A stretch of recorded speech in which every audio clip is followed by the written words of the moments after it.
नमस्कार मित्रांनो, आज आपण आलेलो आहोत इदासी माता येथे। इदासी देवीचे मंदिर तुम्ही बघू शकता।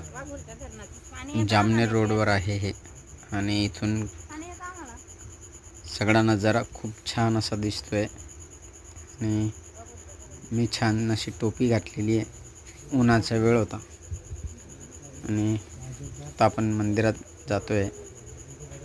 मंदिरामध्ये देवीचं दर्शन आपण आता घेणार आहोत।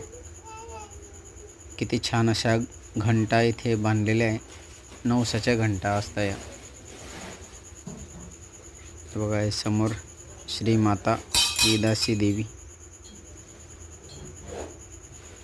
जय माता दी, जय माता इदासी देवी। आणि बाजूला नैवेद्य ठेवलेला आहे, तुम्ही बघू शकता। या बाजूला इदासी देवी, छान असं हे मंदिर आहे। आणि इथं संक्रांतीच्या दिवशी यात्रा भरते मित्रांनो। 3 दिवस अशी भली मोठी यात्रा असते। इथं खूप गर्दी असते। हा देवीच्या इथला घंटा आहे आणि छान असा वारा इथं सुटलेला होता। दुपारी 4 वाजलेले होते, आपण इथे 4 वाजता पोहोचलेलो होतो।